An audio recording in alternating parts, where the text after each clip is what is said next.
Hello everyone, I'm Brian. Today I'm reacting to Coping with Death, Vedantic Wisdom for Overcoming Sadness, Grief, and Painful Memories. So this is something I'm sure a lot of people can take into their life as to learn as to cope with death. And anything bad, pretty much. So anyways, let's go ahead and get started.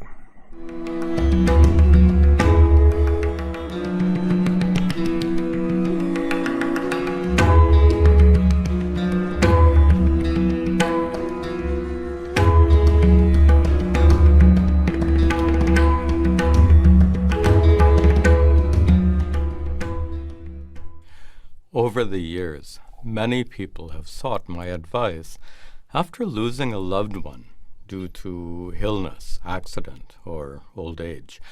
They ask how to overcome their sadness, grief, and painful memories.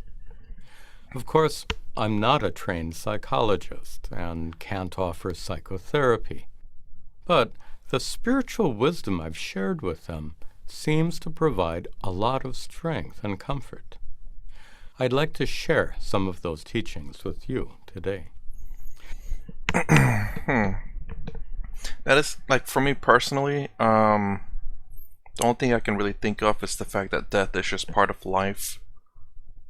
I mean, I can't think of anything I can give to someone. Time, there's a saying, time heals all wounds. Death is part of life. I mean, I guess I would give an example. Would be like, this is definitely not something spiritual at all, but it's just that if you were to pass away, would you want your loved ones to feel saddened by you? No, I would not want that. Obviously, I don't think anyone would. But obviously they're going to grieve. But just remember the good things about the person that just passed away, and celebrate their life. Before getting into this topic, it's important to properly understand the nature of both physical and emotional pain. Okay. When you're pricked by a pin, you feel physical pain. According to Charles Darwin, the famous naturalist, pain helps you survive. It calls your attention to a problem in your body that needs attention. If you didn't feel pain, you could die from something like a burst appendix. No doubt, pain is extremely unpleasant, but it's not your enemy. It's a natural and useful part of being human. Along with physical pain, we also experience mental or emotional pain. Just as physical pain arises from physical injury, so too emotional pain, like the grief of losing a loved one, arises from emotional injury. That's why we speak of having a broken heart. And just as physical pain calls our attention to a bodily problem that shouldn't be ignored, emotional pain likewise calls our attention to a mental issue that needs care and healing. Some people downplay the significance of emotional pain. They say, it's all in your head, snap out of it. But emotional pain is every bit as real and agonizing as physical pain, maybe even more so. A child was once asked, which is worse, when you fall and hurt your knee, or when someone says mean things and hurts your feelings? I suppose in this, for me, I'd say falling and hurting my knees. Why? Because someone saying mean things or trying to hurt my feelings, I'll probably laugh because they're trying, and it's kind of sad. But and also learning this ways of Vedanta as well to separate yourself from your feelings and to look past the ego in some sense. You won't really get hurt by what people tell you or any mean things or nasty things people say. So physical pain, that's, to me, it's more problematic than people saying stuff. The child replied, hurt feelings are worse, because when I hurt my knee, Mommy can kiss it and make it better. But when my heart hurts, what can she do? Also, a cut on your finger will usually heal in just a few days, but the heartache of losing a loved one can linger for months or years. And even then, memories of someone's death can rekindle painful feelings of loss and grief, whereas remembering the cut on your finger won't trouble you at all. Just wait until back pain happens. That will last forever. Joking aside, yeah, obviously, um, there are a lot of, I guess, for me, yeah, there's a lot of things that happened in the past I'd say prior to my world religions class. Feelings would last a long time, and whenever that teacher told me about detachment, Buddhism, mind you, that it really changed my outlook. Again, it was more along the lines of emotional, like emotional attachment. Do your work, give it 110%, expect nothing from it, but hope for the best, kind of deal. And that really changed my outlook in life. Now, back pain, that will last for a lifetime. Based on all this, it seems foolish to downplay emotional pain. Fortunately, we're all created in such a way that our bodies and minds generally repair or heal themselves over a period of time. And as our physical and emotional wounds heal, the pain they produce gradually fades away. But sometimes children pick at a scab on their skin and hinder the process of healing. In a similar way, some people pick at their emotional wounds, so to speak, by recalling again and again certain traumatic events they experienced. That, too, hinders the process of healing. Therapy can help address this particular problem and enable the natural process of healing to continue unimpeded. But no form of therapy can remove emotional pain itself. It's a cliche to say time heals all wounds, but there's a lot of truth to it. Just as therapy can't remove your emotional pain, so too spiritual wisdom, including the teachings of Vedanta, is similarly incapable of removing emotional pain. Spiritual wisdom that culminates in enlightenment can indeed remove suffering. But suffering is completely different from pain, as we'll discuss shortly. Interesting. I didn't think there was a separation between the two. And I figure, I'm wondering if it's saying that, physical pain, emotional pain will occur in the body, but your true self will never suffer from it. Probably that? Physical and emotional pain are natural and are experienced by every human being, including those who are enlightened. Enlightenment can't free you from headaches and stomach aches, nor can it free you from heartaches. I learned this many years ago when I lived with my guru at his ashram. One day I noticed that he looked extremely sad, an expression I'd never seen on his face before. He told me that he just received a phone call informing him that a dear friend of his died the previous night in a terrible road accident.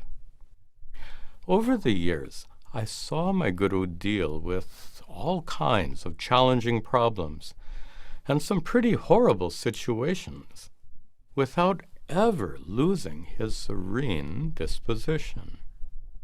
And yet, due to his friend's death, he apparently felt tremendous grief.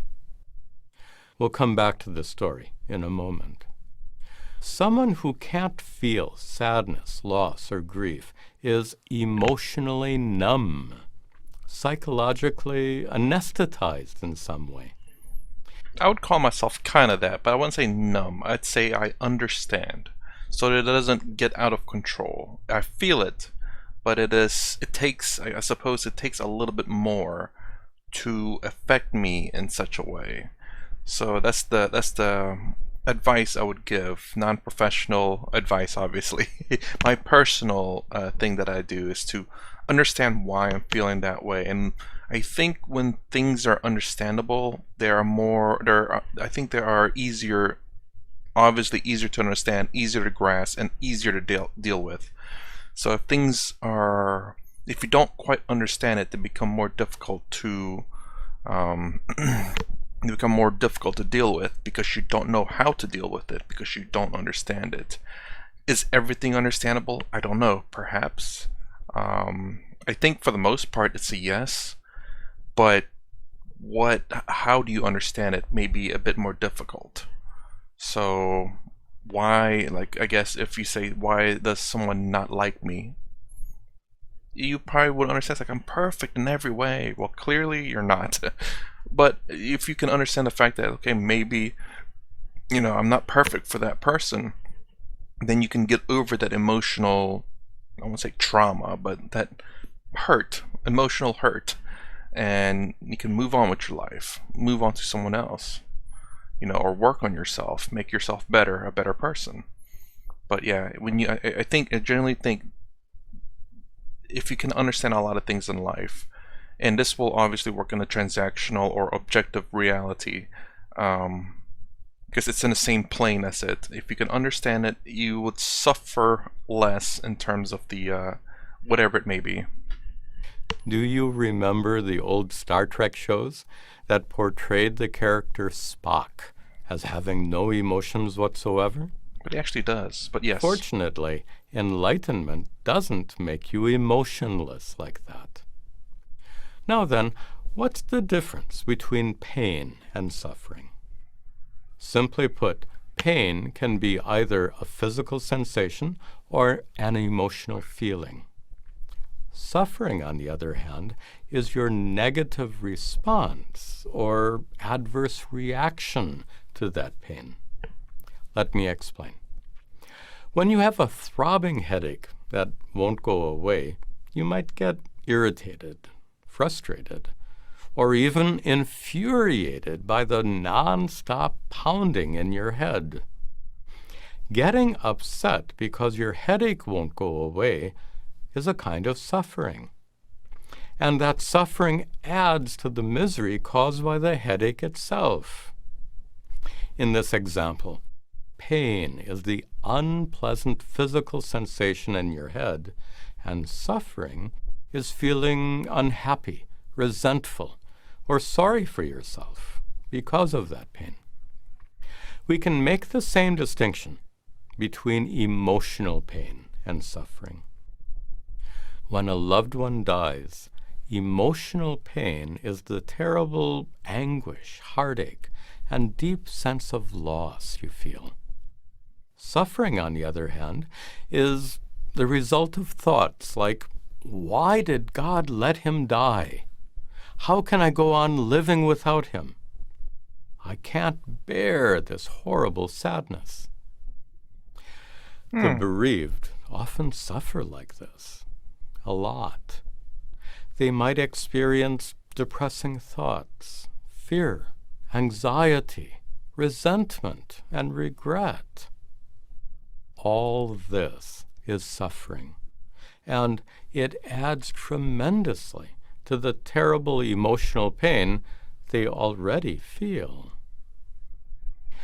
Returning to the story about my guru, after telling me his friend had died, he immediately walked into the lecture hall and taught a brilliant class, lively and full of humor. After class, he seemed completely free from any lingering sadness, even when he talked about the tragic incident. So he apparently experienced emotional pain, but without all the suffering that usually accompanies it.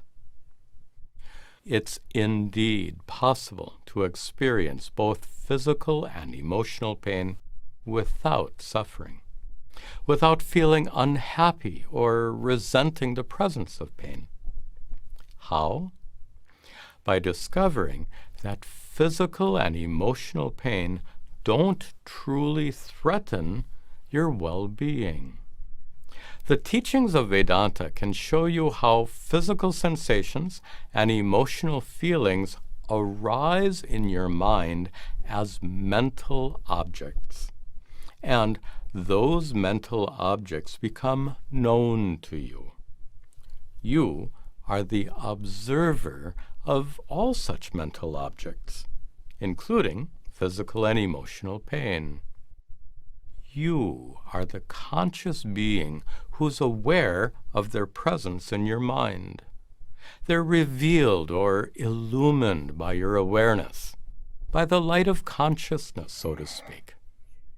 A traditional metaphor describes how the sun is utterly unaffected by all it illumines, whether it shines on a sacred temple or on a pool of stinking filth. So too, your consciousness is utterly unaffected by all the mental objects it illumines.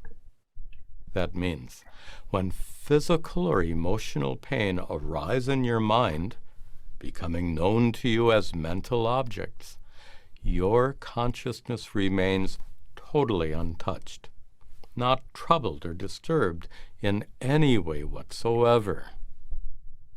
The problem here is when physical or emotional pain arise in your mind, they probably seem to affect your consciousness a lot. Unlike the sun, your consciousness seems to change drastically in response to whatever it illumines. But according to the sages of ancient India, neither the sun nor your consciousness is subject to any kind of change. They discovered how the experience of pain is misleading and often misunderstood. They showed this through another metaphor. This clear crystal appears orange due to its proximity to my robes. It seems like the crystal is affected by orangeness, but it actually remains perfectly clear in spite of its appearance. In a similar way, your consciousness seems to get affected when it reveals physical or emotional pain in your mind. But in fact, your consciousness actually remains unchanged, unaffected. This orangeness belongs to my robes, not to the clear crystal. So too, physical and emotional pain belong to your mind, not to consciousness. The consciousness that's the essence of who you are as an awareful being. Of course, profound teachings like these have to be thoroughly understood and personally realized. But with the help of proper guidance and spiritual practice, these teachings can transform your worldview to such an extent that you no longer feel threatened by physical or emotional pain. Then, when you notice a throbbing pain in your head, you'll be able to say, without a trace of sarcasm, "Wow, that's the most intense headache I've had in a long time." And you'll be able to experience emotional pain without the dreadful feeling that you're not okay and you won't be okay until the emotional pain goes away. Pain and sadness are not your enemies. After all, you can leave a movie theater with tears streaming down your cheeks and say, "That's the best movie I've seen in a long time." If you can enjoy the sad scenes filmed on a stage in Hollywood or Bollywood, There's no reason to regret the sad scenes that play out on the stage of your mind. This is the 5th in a series of videos that address various questions. If you have a question that would serve as a good topic for a video like this one, please email me at this address, and be sure to indicate video question as the subject of the email. I'll try to address your question in a future video. I'll leave that up there. Whenever I watch these videos, I try to find a way to translate it to someone who doesn't study these things and to something more materialistic that can translate from materialistic to this. And the 3 phrases that I have, the materialistic, Advaita Vedanta, and that middle ground, is generally speaking, when you try to get people to jump over to the Advaita Vedanta, there's such a big leap there that they just don't take it because it's too hard to believe, doesn't make sense, or they don't understand it. So I always try to find that middle ground. That's what I generally always try to do. I try to find a middle ground between just everything. And the closest thing I could come up with in terms of that is just the fact that our brains are chemicals. Our brains react in terms of chemicals. And also your consciousness or your awareness, obviously. You have to be aware of it. But how do you tell someone about this consciousness or awareness?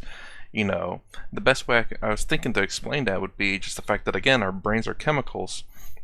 And if I pinch you, you'll feel the pain. You know, it's like, ow, you know, you're pinching me, that hurts. But if we put something to numb the brain, to numb your senses, now you're no longer feeling that, because even though it's still happening, the signals is not going to your brain. It's being stopped somewhere. Same thing with, like, how do I say? I guess the sad thing is you can't. Actually, maybe you can. But anyways, like a rat, in the psychology class that I took, they claimed they made an experiment where they fired these 2 electrodes in this rat's brain, and it just kept on eating until it died, because this things that it keeps shocking was the fact that it keeps telling the rat that it was hungry, even though it was full, and it ate itself to death. So our brain is something that's just chemicals, and when you can block those things,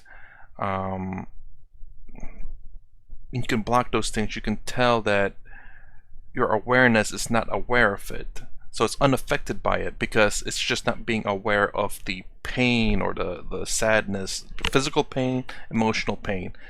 And that's so far as my initial step of trying to still refine it to how to separate the consciousness from the physical, the emotional.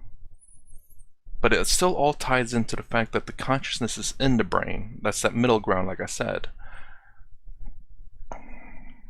But until I can find a perfect merger between those two, it's kind of because everyone's going to be different, and everyone can understand different things at different times.